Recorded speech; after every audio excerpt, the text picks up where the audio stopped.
Hi, everyone. John Hayden back with Al Ferguson, who is still in Tel Aviv amongst the bombings, amongst the air raid sirens.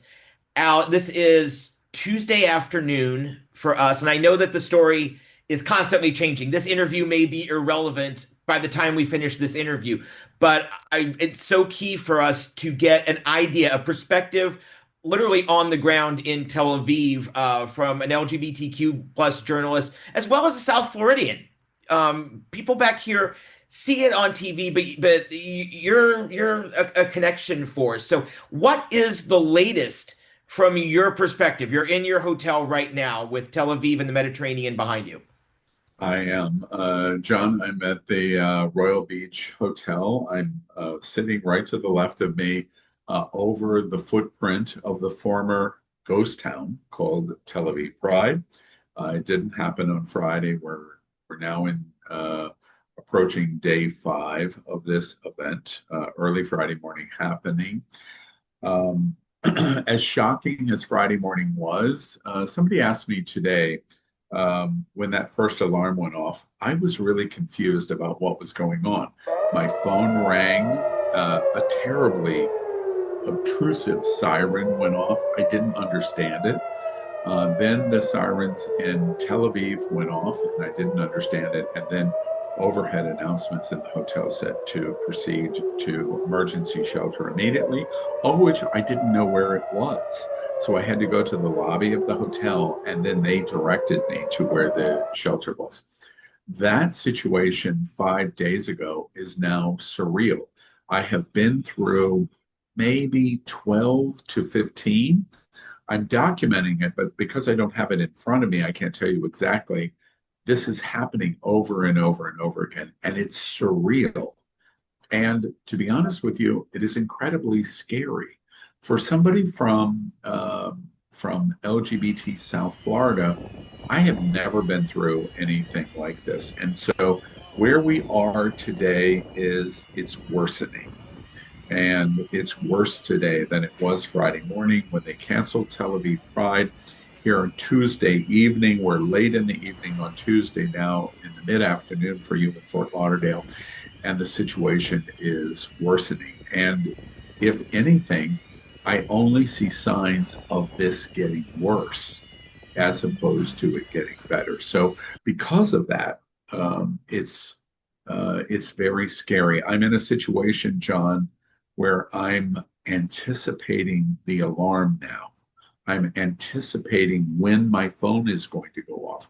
I'm anticipating when I'm going to see Iron Dome go off. And yesterday, the attack that took place and a ballistic missile, Iranian ballistic missile, landed 4 blocks from here.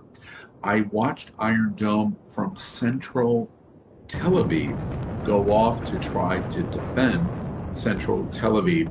And it created a realness of this situation that I didn't even understand until last night. And it just adds to the fear and the anxiety and the terror of this entire situation. Today, when I walked to the buildings that were damaged, the gay bar that was destroyed, Mash Central, when I looked at it, if I had any idea prior to that how real this was and the need to get to shelter, I no longer have that issue. I know the shelter is an absolute requirement because in any given moment, my life could change for what is happening here in Tel Aviv. You said things are getting worse. Um, what's getting worse? Is it the attacks?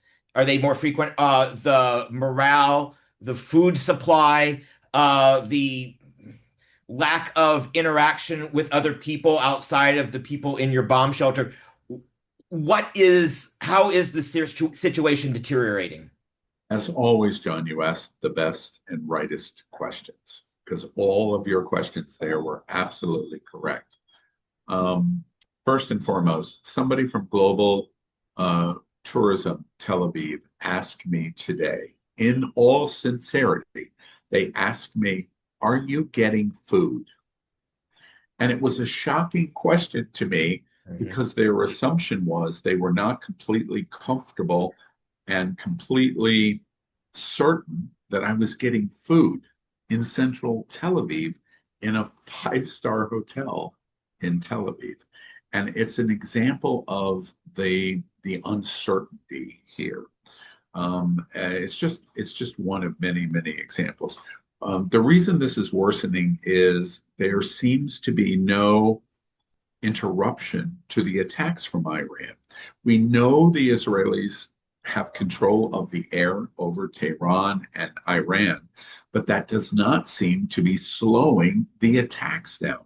We're averaging 3 to 4 full out alarm attacks where we watch Iron Dome implement to defend Tel Aviv and broadly Israel. And it doesn't seem to be slowing down now. And so as a result, we are predicting, well, is the next attack going to be in 3 hours or 5 hours? And as a result, it's a very scary situation because I can tell with the people around me, I'm beginning to watch PTSD. Yeah. And then I'm also realizing I'm having PTSD Yeah. because I know something terrible is going to happen next. I have never been through anything like this in my entire life. And with extensive travel, that is something I almost never say. I understand this. I know what this means. This situation is just completely beyond that. We talked yesterday off camera, but you said the embassies aren't just closed, they're evacuated. There's no help on the ground for U.S. citizens. And in one of our posts that we did, we talk about how there are no jets in Israel. Has the travel situation improved, or are there signs that it's going to improve? Is anyone telling you something? There is absolutely not. I have sat in briefings with Ministry of Tourism, which also represents the Ministry of Foreign Affairs, and there's no indication of what the change is. Yesterday, after the major ballistic missile that landed in Allenby Square, just 4 blocks from this hotel, a major apartment building took a direct hit. All of the buildings in the square, the facades took major damage, probably 1,000 windows blown out. I've shared pictures with you of shops and small restaurants that just basically imploded when the ballistic missile landed. I walked to the U.S. Embassy, which was only 3 blocks farther. Shrapnel from that ballistic missile hit the U.S. Embassy. When I went to the U.S. Embassy, the entire staff of the U.S. Embassy has been withdrawn. Only the building protected by security forces, which are all Israeli. And they told me when I presented my U.S. passport to send an email to the State Department in Washington to ask for instruction.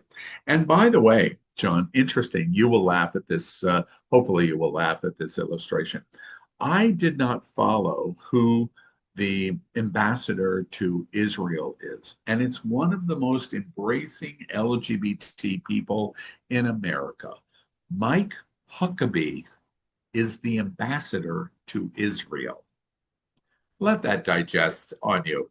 So, this LGBT person shows up with his passport to go, can I please be helped by my embassy of the United States of America and Mike Huckabee, and no one is home. That's my situation. I feel literally abandoned and lost. The Israelis have just been magnificent to me. But I feel a little abandoned by the United States. Now, I'm sure there's very good reasons. I'm not criticizing that, but I still am suffering the trauma of what's going on here and feel isolated and alone because of You, yes, I understand the loneliness, but I also, you've sent me a video that we're going to play right here. It is people dancing in the in the bomb shelter, which is an underground parking garage. Let's not make it sound like it's a Cold War cement relic. It's a parking garage. Okay. There's lighting. You haven't lost the power yet, but the people down there are doing what they do. Keep calm and carry on. It's absolutely true. John, from your eye and reporting, really keeping your finger on the pulse of the LGBTQ community in South Florida, one of the things is I wish you could be here to see it. The LGBTQ community here is resilient. While they don't like the government, most Israelis don't like the government here. They are lockstep in what is going on, that they feel like that the very existence of the LGBTQ community and Israel is at stake in these days. And an illustration of that is when these raids take place. You can't ignore it. The sirens are just overwhelming to warn you that something very significant is getting ready to happen. When you go to these shelters, and you get it exactly correct here in my hotel, which is directly across from Tel Aviv Pride, Yep. you go to a basement parking garage, and there are hundreds and hundreds of people in this parking garage. And you're there for a little while. It's very hot. It's filled with anxiety because there's no question about it that there's rockets People are heading your watching way. And it's just by the grace what of I God believe is that an the attack Iron on Tel Dome Aviv is going Live to on intercept television. those rockets before they hit your building. That's how dire it is here. In the midst of all of that, the video I shared We're with now you, in a basement. hundreds of Israelis break into song and dance in the middle of the shelter. There's no press secretary organizing this. This is just ordinary Israelis, ordinary LGBT people that are breaking into dance and song in solidarity that we will not be overcome. We are going to stand up to this, and we are going to win. It's breathtaking to watch, regardless of the politics of Israel, regardless of the issues of Gaza or anything else. Watching these Israelis just represent their commitment to life is breathtaking to watch. I will walk away, the video you're going to show, I will walk away going, it's not the rockets that are the major thing I will remember. It's the people dancing and singing in the shelters. And I don't want to play, armchair military strategist, but it seems like the Iranians know that 95, 98% of their salvos are going to get intercepted and not do any harm. So it seems like they are launching their attacks spaced enough so that you're always on edge, that they can keep the Israeli people on edge. They can't get 6 hours of sleep in a row. Maybe you can grab 2 hours of sleep between attacks because you can't just go home and put your head on a pillow and fall asleep. Uh, John, is that a sense that you're getting? you again hit a bullseye. I'm exhausted. I'm exhausted. And I'm exhausted because the Iranians are accomplishing exactly what you just described. 2 days ago, they launched a mid-morning attack. They've launched a mid-afternoon attack. Mostly their attacks are in the morning. 3 of the last 5 days, they've launched ballistic missile attacks in the middle of dinner. And I've been sitting at dinner and have to go to shelter. And then at 2 o'clock in the morning, and then at 5 o'clock in the morning, they know exactly what they're doing. They're trying to rattle the Israelis. They're trying to rattle the LGBTQ community. And frankly, they're being successful because at the end of the day, we're all exhausted. I am exhausted with dealing with this situation. And it makes it all the worse because when you're tired, you feel isolated and alone even more. And that's what I feel. I told you in one other conversation we had, Mhm. it's so wonderful to even be able to talk to you because it's like getting a little bit of Wilton Manors in Fort Lauderdale back into my life because the Iranians are separating me from that. And as a result, they are being somewhat successful in helping prevent me feeling okay. They don't want me to feel okay. Right. You and millions of others across the state of Israel. Absolutely. And when you combine the Iranian goal here with the fact that Israel is so good in their defense, we know Iron Dome is going to largely protect us. The Alabi Square missile, that ballistic missile that landed, has has rattled all Tel Aviv for sure, and all Israelis, because we can see the effect of these missiles. But at the end of the day, we are rattled also by the phone alerts and the sirens in Tel Aviv and other cities across Israel. It's surreal. Try to imagine our phones in Broward County all going off simultaneously to say there is an attack imminent, and you have 7 to 10 minutes to get to someplace that is reasonably considered safe. And then in approximately 7 minutes, sirens echo all across Broward County and Wilton Manors saying the missiles are coming in now. It's surreal, John. It's just absolutely surreal. Al, is there anything I haven't touched on yet that you want to mention, you want to drive home for people watching? One thing that I would say is I'm going to share with you, John. I visited after the Alabi attack yesterday. Just a 10-minute walk from that square is the LGBT Center. It's the only municipal run LGBT center in the entire world, run by the city of Tel Aviv.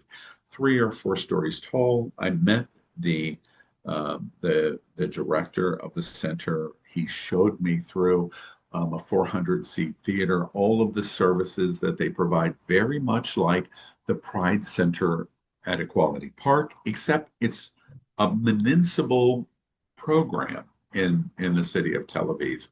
He showed me through and he said to me clearly that LGBT here in Israel, and especially in Tel Aviv, by far the largest city in this country, feels abandoned by the LGBTQ community in New York, and specifically said Miami, and he means South Florida.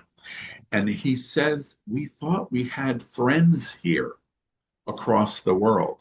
And we're realizing because of the politics of Israel, we are suffering as an LGBTQ community.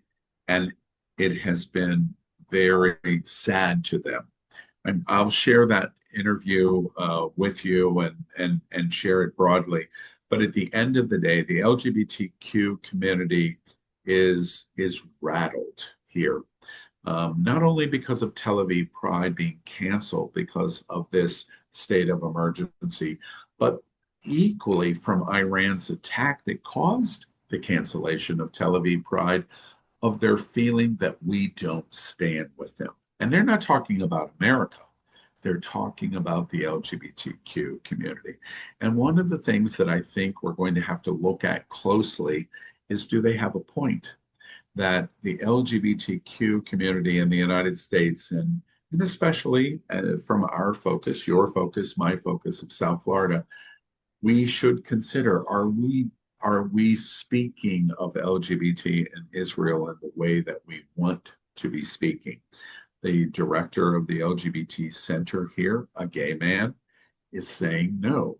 And it's a direct challenge for us to consider, could we do better to help the LGBTQ community here in Israel? Al, thank you so much for your time. I hope this is the last time we can do this because they're going to come and whisk you away to safety soon. But if not, we will continue to talk. We will continue to share this message to LGBTQ and especially LGBTQ throughout South Florida. Al, stay safe. Thank you, John. And I can't tell you, our friendship has never been more important to me than it has been in these last days. Thank you, sir.